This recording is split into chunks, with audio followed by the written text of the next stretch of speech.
Assalamualaikum warahmatullahi wabarakatuh. Perkenalkan, nama saya Warahmiyanti dengan NIM S1S1 24022. Pada video ini saya akan menjelaskan mengenai Array Based Sequence, Data Structure and Algorithms with Python. Oke, langsung saja kita masuk di slide 13.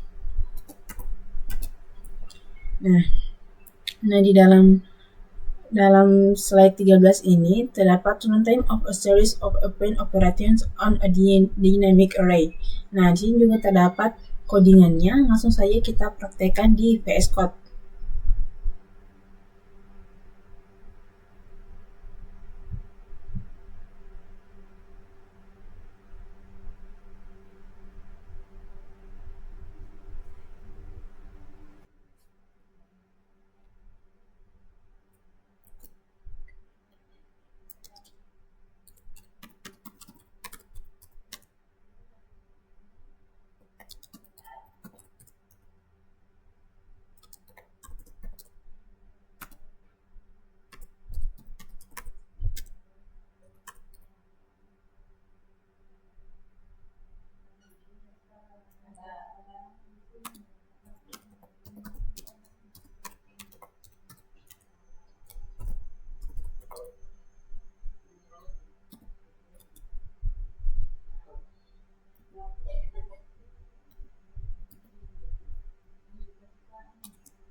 Habis di dapur.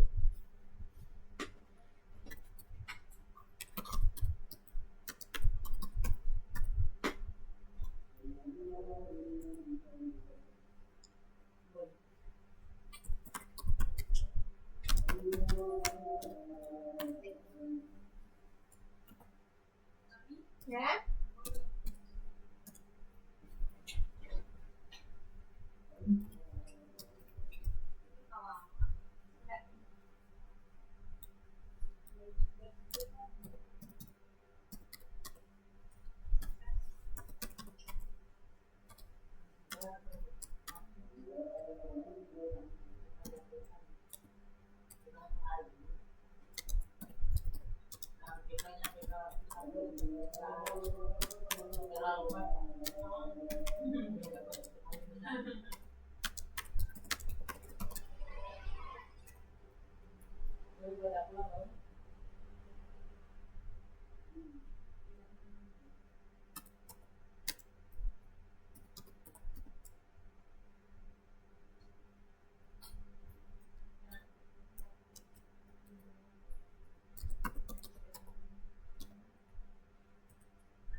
Ini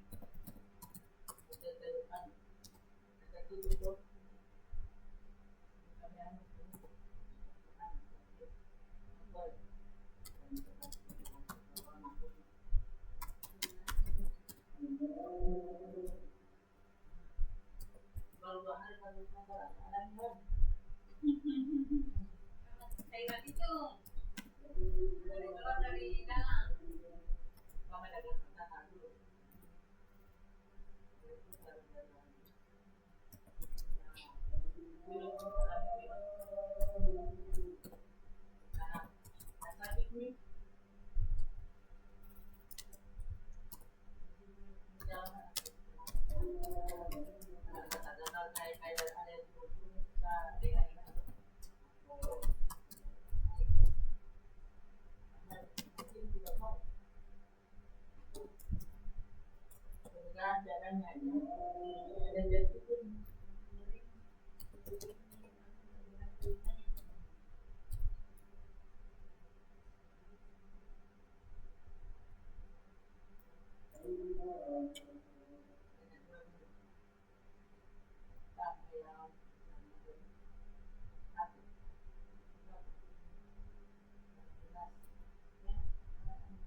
mama dari sana dulu. Baru kendaraan berarti ada di masjid. Di mana?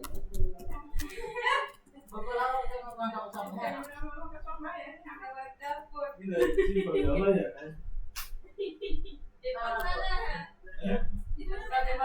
mana? Ada di Belokan.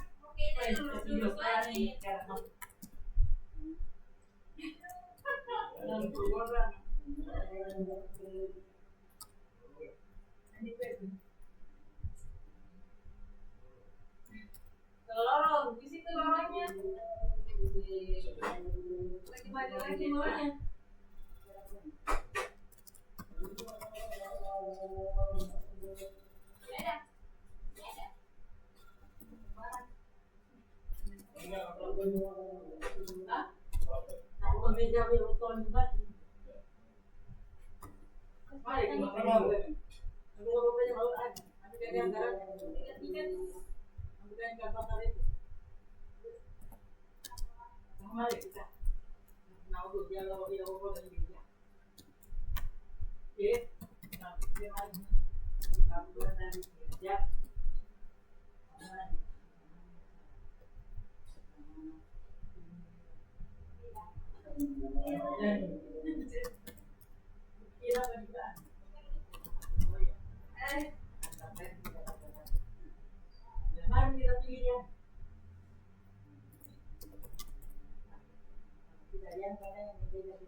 Di sini dia barang angkat ini.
Orang kasih minum saya di air kalau udah saya kasih minum tadi saya.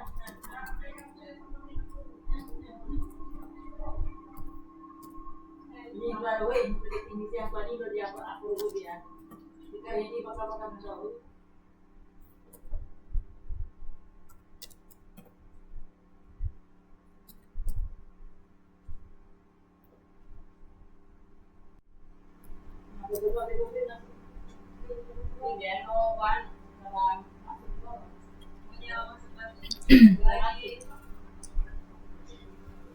Oke, sudah berhasil, kita coba jalankan.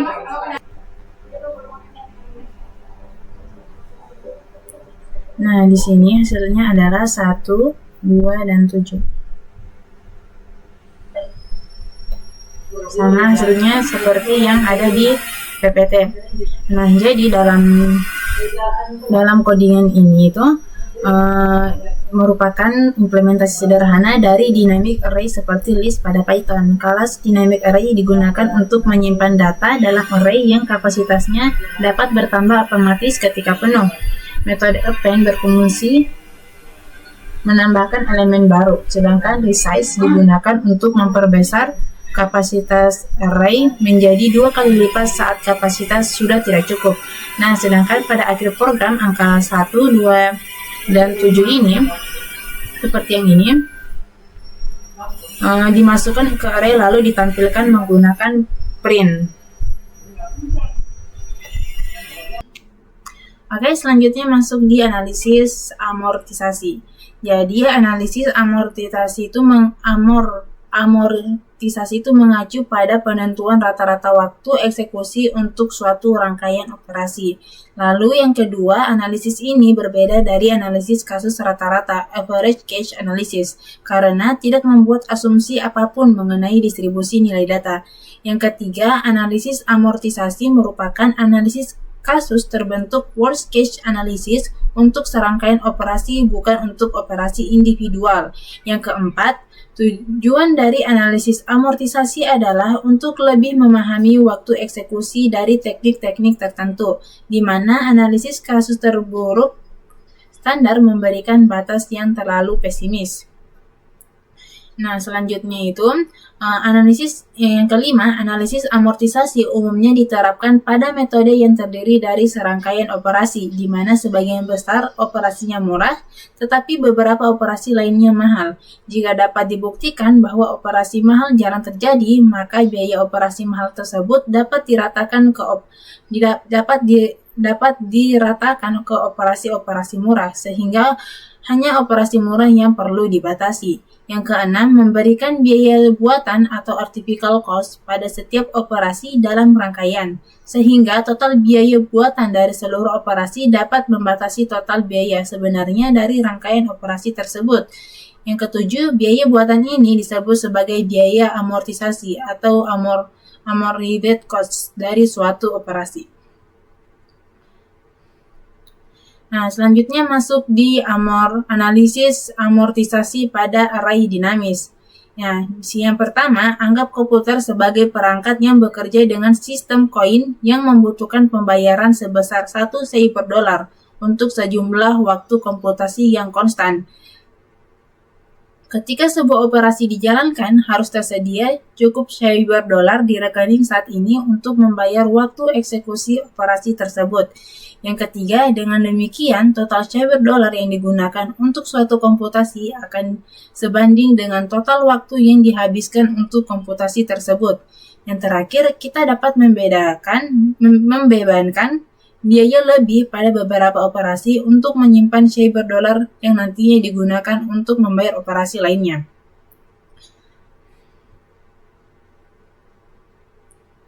Nah, proposisi 5.1. Misalkan S adalah sebuah sequence yang diimplementasikan menggunakan array dinamis dengan kapasitas awal 1 menggunakan strategi menggandakan ukuran array ketika penuh.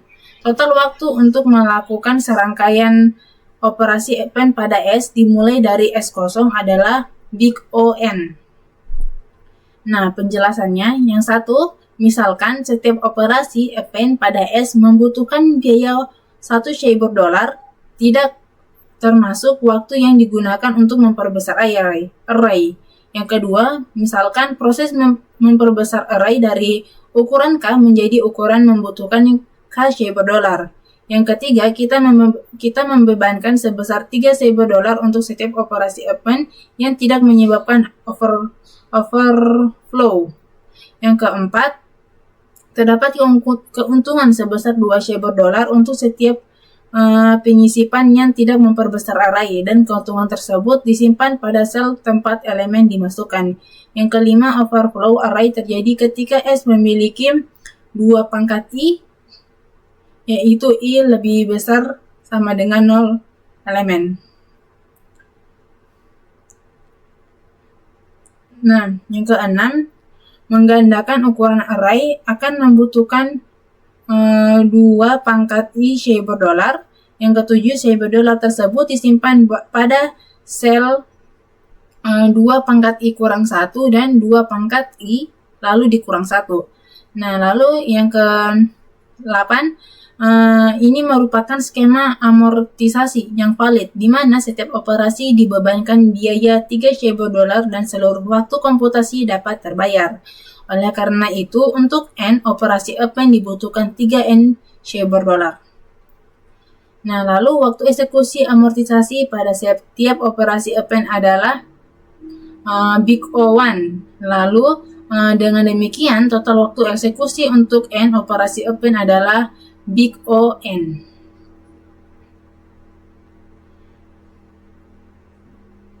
Nah, peningkatan kapasitas secara geometris.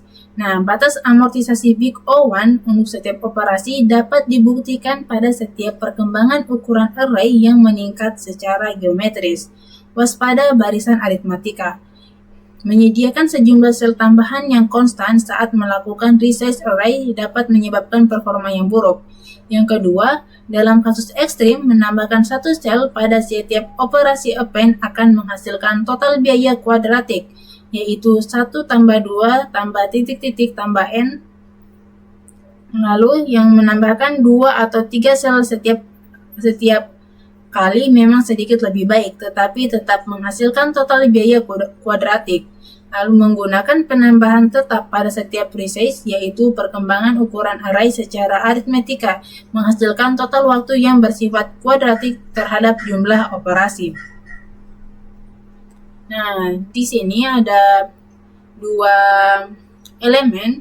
Yang pertama di sini ada menambahkan ukuran array sebanyak 2 sel pada grafik ini.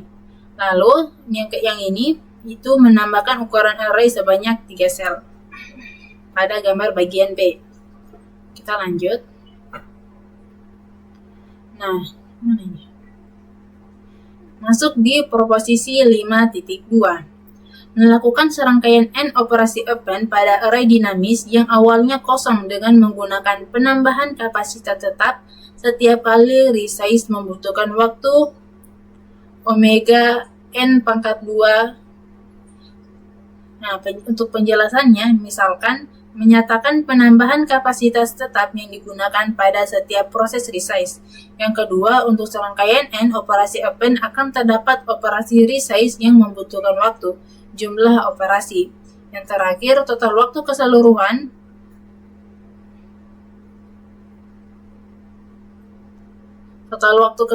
akan sebanding dengan jumlah C tambah 2C tambah 3C tambah titik-titik tambah MC. Nah, untuk rumus detailnya seperti ini. Penggunaan memori dan pengecilan array. Yang pertama, konsekuensi lain dari aturan peningkatan kapasitas secara geometris saat menambahkan elemen ke array dinamis adalah ukuran akhir array dijamin tetap sebanding dengan jumlah total elemen. Dengan kata lain, struktur data tersebut menggunakan memori sebesar Big O(n). Nah, jika sebuah kontainer seperti list pada Python menyediakan operasi yang menyebabkan penghapusan satu atau lebih elemen, maka diperlukan perhatian lebih agar array dinamis tetap menjamin penggunaan memori sebesar Big O(n). Penyisipan berulang dapat menyebabkan array dasar bertambah sangat besar sehingga tidak lagi memiliki hubungan yang proporsional dengan jumlah elemen sebenarnya. Implementasi yang baik dari struktur data seperti ini akan mengecilkan ukuran array dasar pada kondisi tertentu sambil tetap mempertahankan batas amortisasi Big O1 pada setiap operasi individual. Nah, selanjutnya itu kelas list pada Python.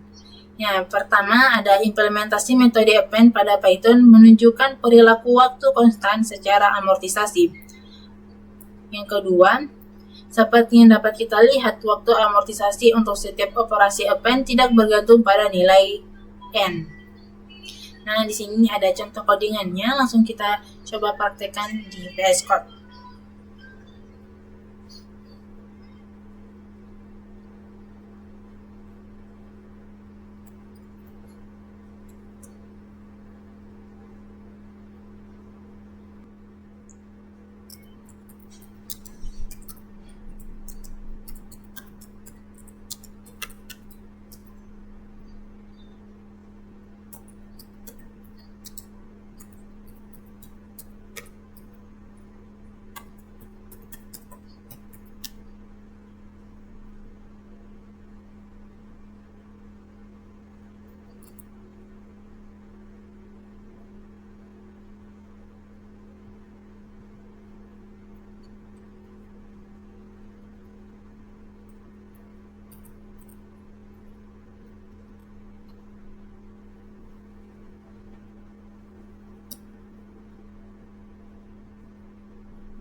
Oke, codingannya sudah jadi, langsung saja kita coba jalankan. Oke, hasil outputnya seperti ini. Kita samakan dengan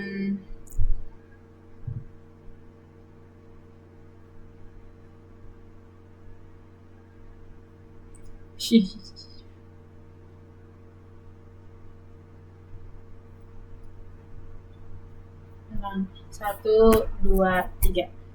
Oke, hasil outputnya seperti ini. Kita coba jalankan.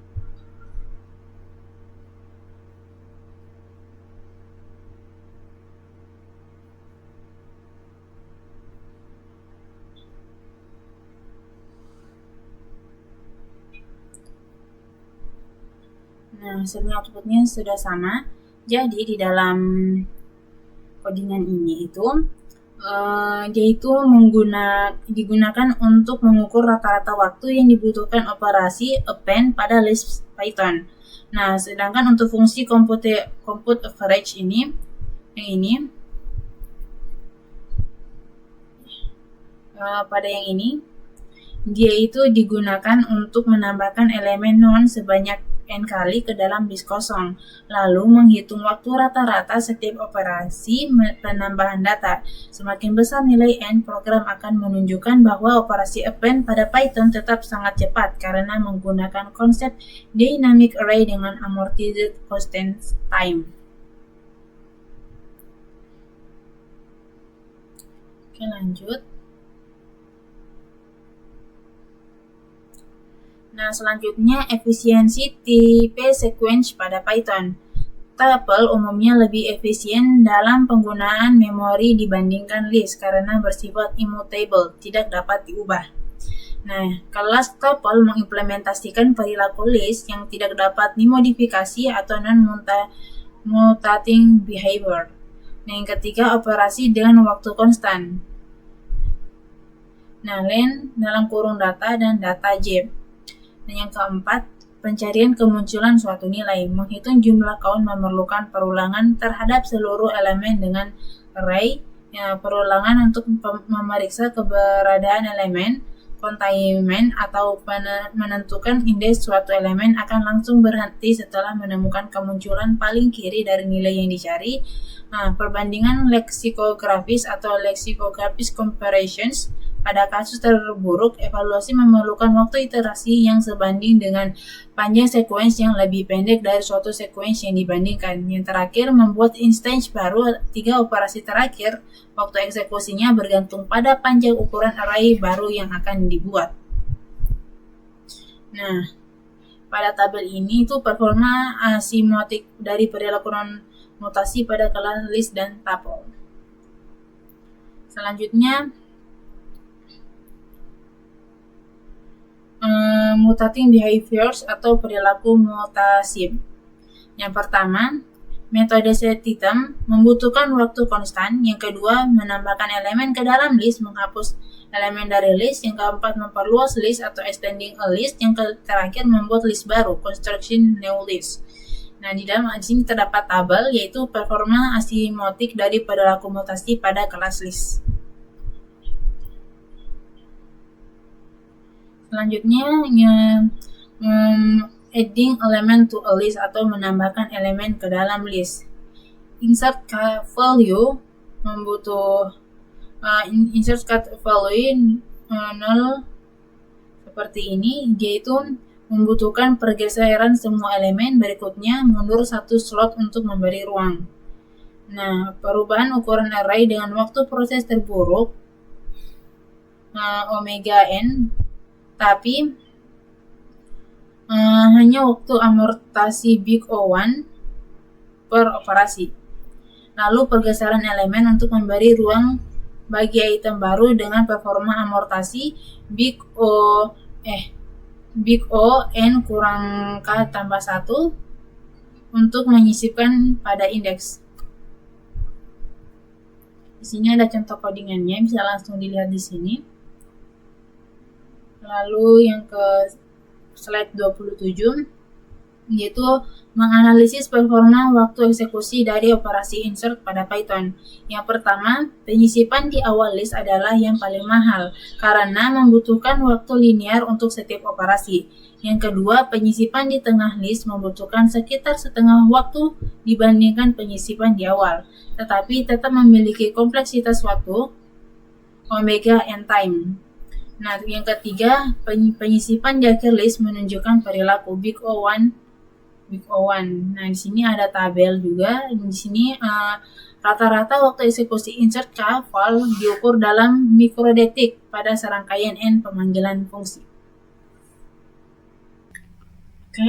Removing elements from a list, yaitu menghapus elemen dari list. Yang pertama, pop dalam kurung menghapus elemen terakhir dari list big O1. Yang kedua, pop k menghapus elemen dari indeks k lebih kecil n dari sebuah list. Membutuhkan waktu big O n kurang k karena jumlah pergeseran elemen bergantung pada nilai k. Pop 0 adalah yang paling mahal karena membutuhkan waktu omega besar dari n. Lalu yang ketiga, remove. Dapat menghapus nilai tertentu tanpa menentukan indeks dari list dan membutuhkan waktu omega besar dari n. Lalu extending a list, memperluas list. Yang pertama, digunakan untuk menambahkan semua elemen dari satu list ke akhir list kedua. Yang kedua, data.extend order setara dengan for element in order data.append element. Nah, yang ketiga, waktu eksekusi sebanding dengan panjang list lain, big O n. Secara amortisasi, karena list pertama mungkin perlu di-resize untuk menampung elemen tambahan. Yang keempat, metode extend lebih disarankan dibandingkan pemanggilan append berulang kali. Metode ini memiliki 3 keuntungan, yaitu implementasi bawaan Python relatif lebih efisien karena diimplementasikan secara natif dalam bahasa terkompilasi atau dibandingkan kode Python yang diinterpretasikan. Yang kedua, overhead lebih kecil karena hanya memanggil satu fungsi untuk menyelesaikan seluruh pekerjaan, dibandingkan banyak pemanggilan fungsi secara terpisah. Lalu yang terakhir, efisiensi tambahan dari extend berasal dari kemampuan untuk menghitung ukuran akhir list yang diperbarui terlebih dahulu. Lalu membuat list baru. Nah, yang pertama itu efisiensi asimptotiknya bersifat linear terhadap panjang list yang dibuat. Lalu yang kedua, sintaks list comprehension jauh lebih cepat dibandingkan membangun list dengan melakukan append secara berulang. Yang ketiga, membuat list menggunakan tanda kurung siku 0 dikali n lebih efisien dibandingkan membangun list tersebut secara bertahap atau incrementally.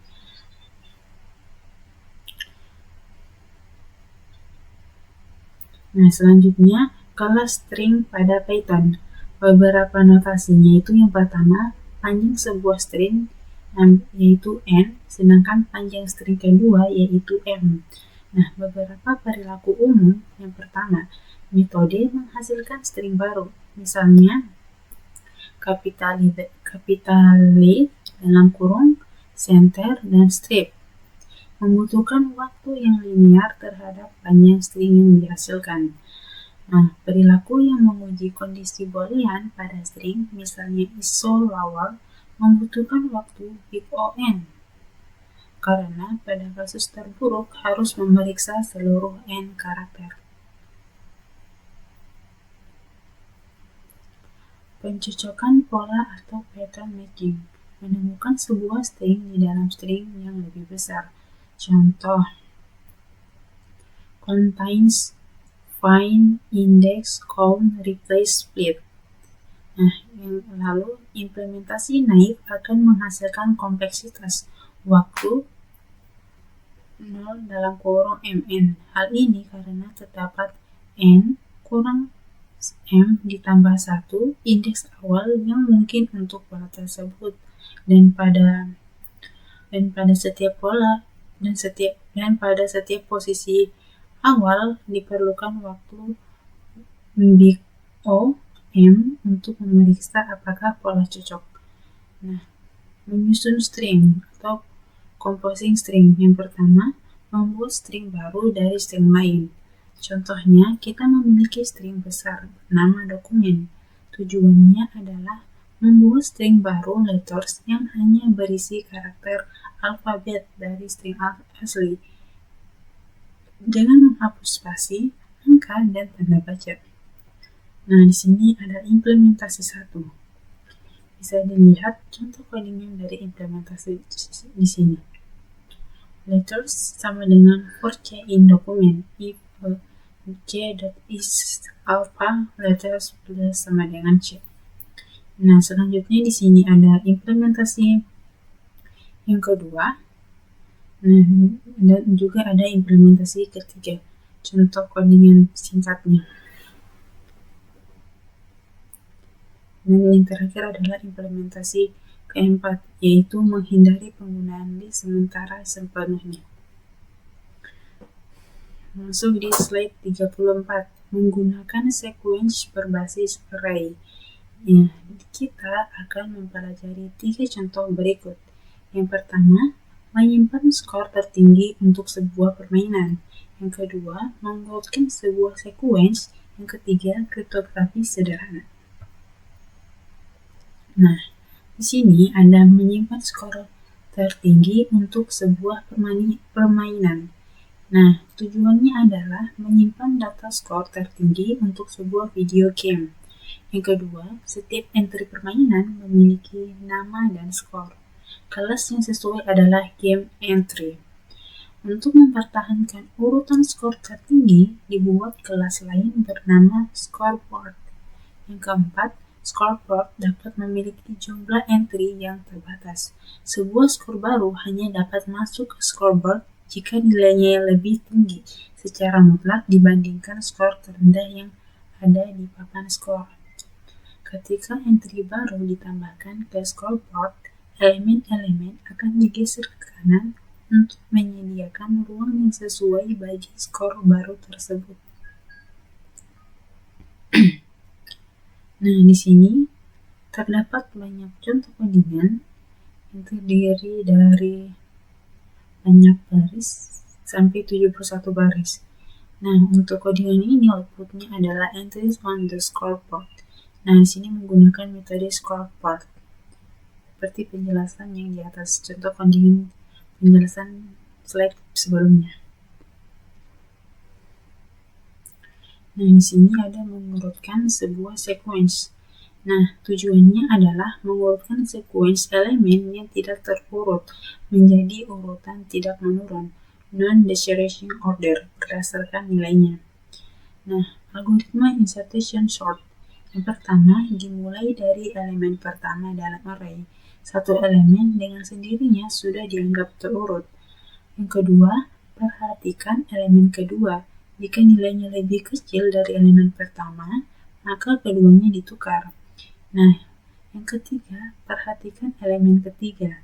Elemen tersebut ditukar ke kiri sampai berada pada urutan yang tepat terhadap dua elemen pertama, dan seterusnya.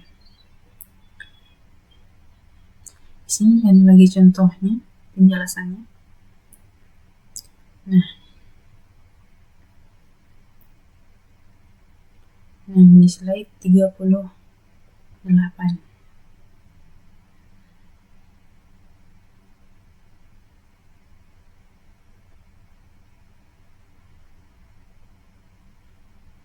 Kita coba praktekkan di VS Code.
di sini sudah terdapat hasil outputnya.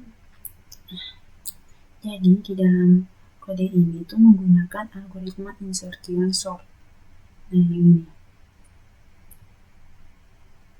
Nah ini insertion sort ini untuk mengurutkan data dari kecil ke besar. Nah, program bekerja dengan mengambil satu elemen lalu membandingkannya dengan elemen sebelumnya hingga posisi benar ditemukan. Data yang belum terurut akan digeser ke kanan sampai elemen dapat ditempatkan pada posisi yang sesuai. Contoh pada program menunjukkan pengurutan angka dan huruf. Nah, di sini bisa dilihat hasil outputnya. Kita lanjut di pembahasan selanjutnya.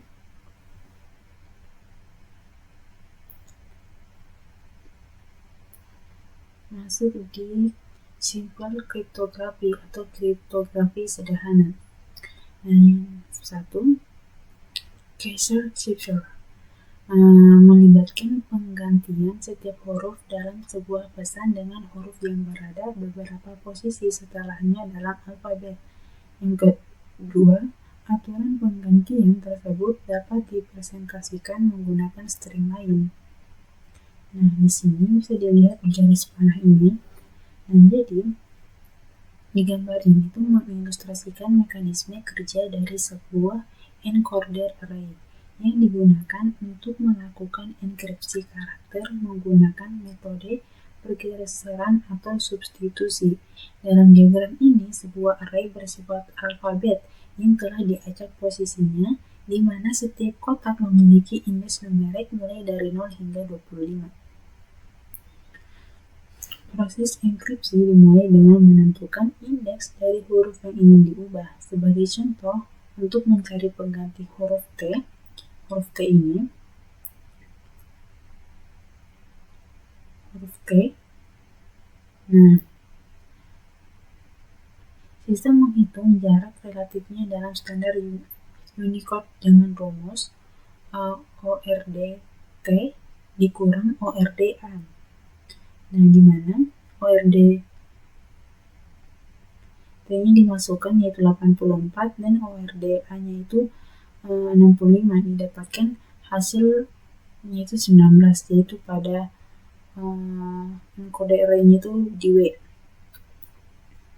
Nah, angka 19 ini kemudian digunakan sebagai indeks untuk merujuk ke posisi tertentu di dalam encoder array. Dan berdasarkan visualisasi tersebut, karakter yang berada di indeks ke-19 adalah huruf B. Nah, dengan demikian, huruf B menjadi hasil enkripsi atau pengganti bagi huruf T dalam skema ini. Nah, di sini ada juga codingannya. Jadi, untuk menemukan pengganti suatu karakter, pada Kaiser Cipher kita perlu memetakan karakter A sampai Z ke angka, masing-masing dari 0 hingga 25. Yang kedua, rumus untuk melakukan konversi tersebut adalah J sama dengan ORDC dikurang ORDA, seperti contoh yang ada di sini. Lanjut. Enkripsi ganti setiap huruf I dengan huruf I tambah R persen 26. Lalu deskripsinya ganti setiap huruf I dengan huruf I kurang R persen 26. Nah, di sini bisa dilihat kodenya. Ya, langsung saja saya jelaskan codingan ini. Jadi di codingan ini kita menggunakan Kaiser Cipher menggunakan Python.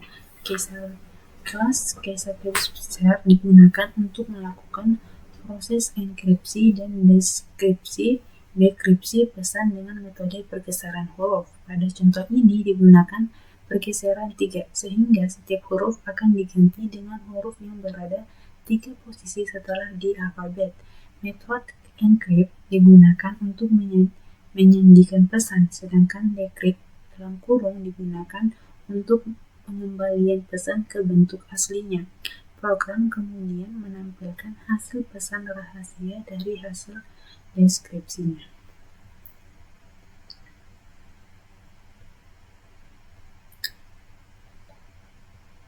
Multidimensional dataset.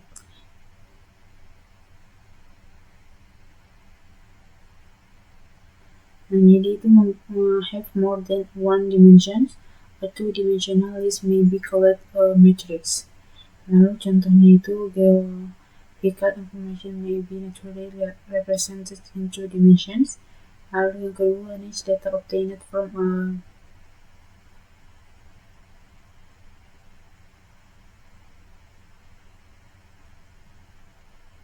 a leader is a 3D. Lalu monochrome image are two image. Nah, di sini ada contoh gambar-gambarnya.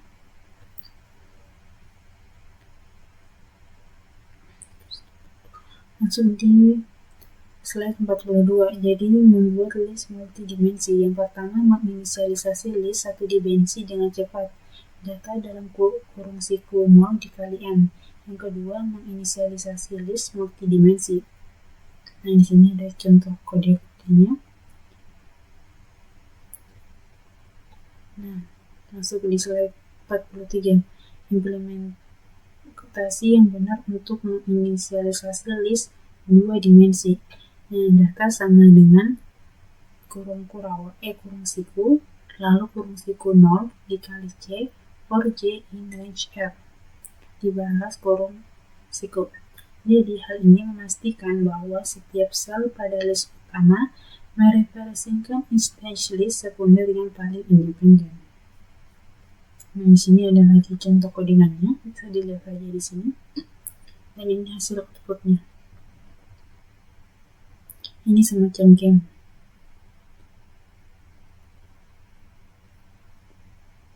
Nah, masuk di ringkasan summary.